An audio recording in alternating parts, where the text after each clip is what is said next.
Bonjour, je suis Baïch Mohamed, professeur technique de production et de CFAO. La vue que nous avons ici, elle est prise par-dessus la machine. C'est le même exercice que la session normale 2016, sauf que là, j'ai mis l'outil en regard de la pièce. Et cet outil-là, il va commencer à se déplacer pour pouvoir usiner la lézard. Il y a une distance de sécurité, bien sûr, ça on en a déjà parlé. Et l'outil, qu'est-ce qu'il fait? Il usine. Et il sort, bien sûr, pour sa distance de sécurité. Maintenant, d'après l'exercice précédent, il n'y avait pas d'outil. Il y avait la distance sécurité, l'engagement, il y avait la distance sécurité, le dégagement, mais l'outil n'était pas représenté. Maintenant que l'outil est là, les choses changent. En quoi ça change? Ici, l'arête tranchante, elle n'est pas perpendiculaire à la génératrice. Elle est oblique par rapport à la génératrice. Et là, il y a un petit problème. Lequel? Je mets l'outil à cet emplacement, je zoome. Est-ce que l'outil touche la pièce? Vous arrêtez la vidéo et vous essayez de répondre à la question. Non, l'outil ne touche pas la pièce. La preuve, c'est ça. Donc cette partie-là, qui apparemment touche la pièce, elle est vraiment dans le vide. Donc l'outil ne touche pas la pièce. Quand est-ce que l'outil va toucher la pièce? L'outil va toucher la pièce concrètement lorsqu'il sera à cette position. Lorsque un point de cette arête-là va toucher la génératrice qui se trouve ici. Donc toute cette partie-là, elle est dans le vide. Pourquoi? Parce qu'il y a le trou. Donc la partie qui touche, c'est ce point-là de l'arête qui touche la pièce. Le mouvement d'avance est celui-ci. Rappelez-vous, nous avions installé un plan qu'on avait appelé PF, qui passait par le point considéré de l'arête, qui était perpendiculaire à PR et qui était parallèle au mouvement d'avance. Rappelez-vous aussi que nous avions installé un plan qu'on avait appelé PS, qui passait par le point considéré de l'arête, qui était perpendiculaire à PR et qui était tangent à l'arête tranchante. Rappelons-nous aussi que nous avions installé un angle qu'on avait appelé KR et qui était entre PF et PS.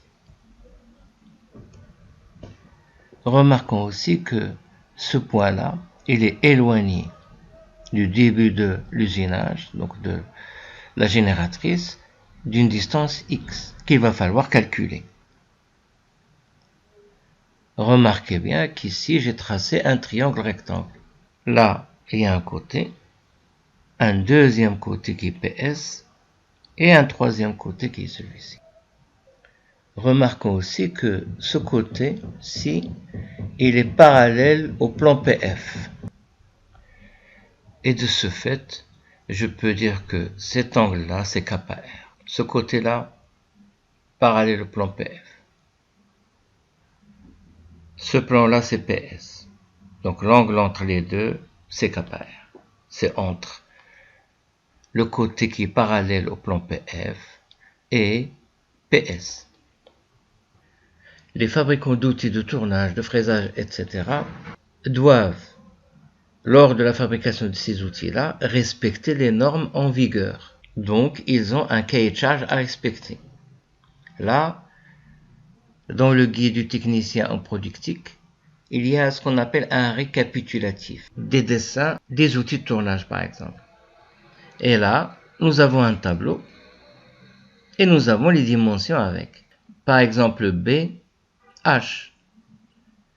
Il y a H égale 10, B égale 10. Comme vous pouvez le constater, H est égal à B. Donc ici, c'est une section carrée. Le corps a une section carrée. Puis après, si par exemple je choisis un outil 16 x 16, L1 est égal à 150. Et où se trouve cette mesure L1? Elle se trouve ici. Nous avons aussi la phase dépouille qui fait 6 degrés avec le plan PS. Essayons de calculer cette distance X qui est égale à ce côté du triangle. Nous avons kappa r, nous avons X à calculer. Est-ce que nous pouvons avoir ce côté du triangle? Ou bien celui-ci? Essayons avec ce dernier. Nous avons sa mesure qui est là. Elle est entre ce point qui se trouve être le contact entre l'outil et la pièce et ce point-là. Maintenant, imaginons l'outil en train de se déplacer.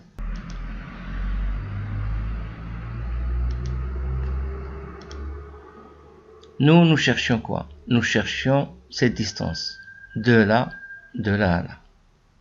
Maintenant, de là à là, l'outil, qu'est-ce qu'il fait?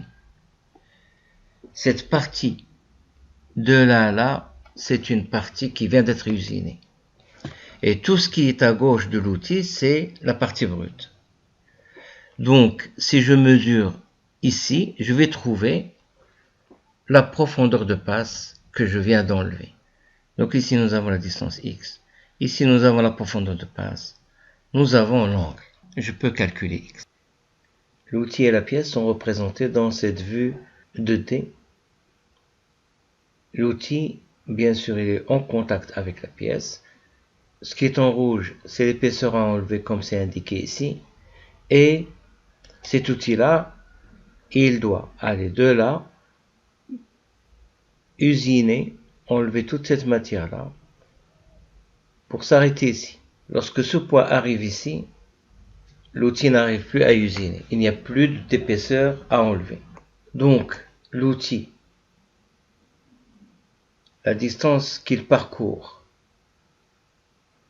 c'est entre ce point-ci et ce point-là. Voilà la distance parcourue, c'est grand L, qui est inconnue bien sûr. Mais nous savons que de là à là, c'est la longueur de l'alésage. Il nous reste cette distance-là. Sauriez-vous de quoi il s'agit? Très bien. Il s'agit bien sûr de la distance X. Ça, c'est la distance X. De là à là, bien sûr, c'est la distance L. Donc, grand L est égal à X plus L. Donc ici, grand L, c'est la longueur parcourue par l'outil, tout en étant, depuis le début, ici, jusqu'à la fin, là, en contact avec la pièce. C'est ce que l'on appelle LC. Revenons à notre triangle. On rappelle que là il y a X, là c'est la profondeur de passe, et ici c'est kappa r. Nous sommes en présence d'un triangle rectangle. Nous avons un angle là. Cet angle-là a un côté qui lui est opposé. C'est ce qu'on appelle le côté opposé, à l'angle bien sûr abaissé. Ce côté-là, c'est ce qu'on appelle le côté adjacent. Côté adjacent. Donc, côté opposé, l'angle regarde dans sa direction. Côté adjacent, c'est celui qui forme un angle droit avec le côté opposé à l'angle. Reste ce côté-ci qu'on appelle hypoténuse. Nous avons le sinus de l'angle. Sinus de l'angle est égal au côté opposé sur l'hypoténuse. Le cosinus est égal au côté adjacent sur l'hypoténuse. La tangente de l'angle est égale au côté opposé sur le côté adjacent. nous avons passé en revue les différentes formules principales trigonométriques d'un triangle rectangle. Tangente KR est égale côté opposé, donc la profondeur de passe A, sur le côté adjacent qui est X. Donc nous avons X qui est égal à A sur tangente KR. Nous avions utilisé ces données-là pour l'exercice précédent. J'ai rajouté la profondeur de passe et KR pour pouvoir faire les calculs actuels. On passe à l'application numérique. Nous avons 0,49 mm pour X. LC, longueur de coupe, nous sert à calculer les durées de vie des outils. Si vous omettez le calcul de X, automatiquement, vous allez avoir une durée de vie mal estimée.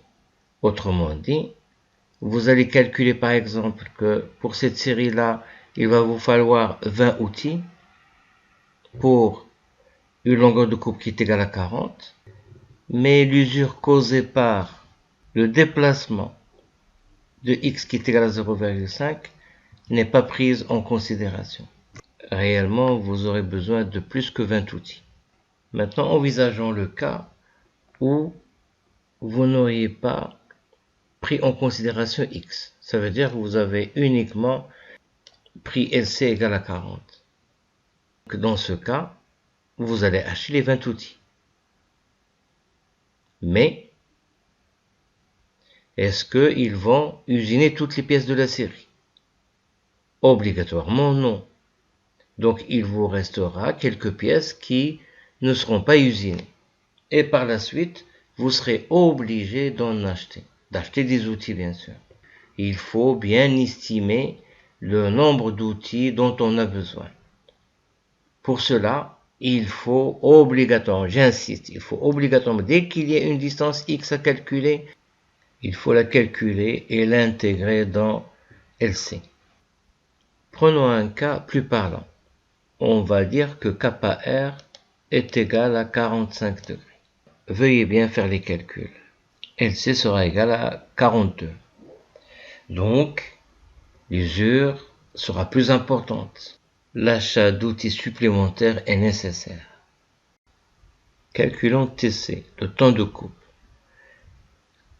Il est égal à LC sur VF.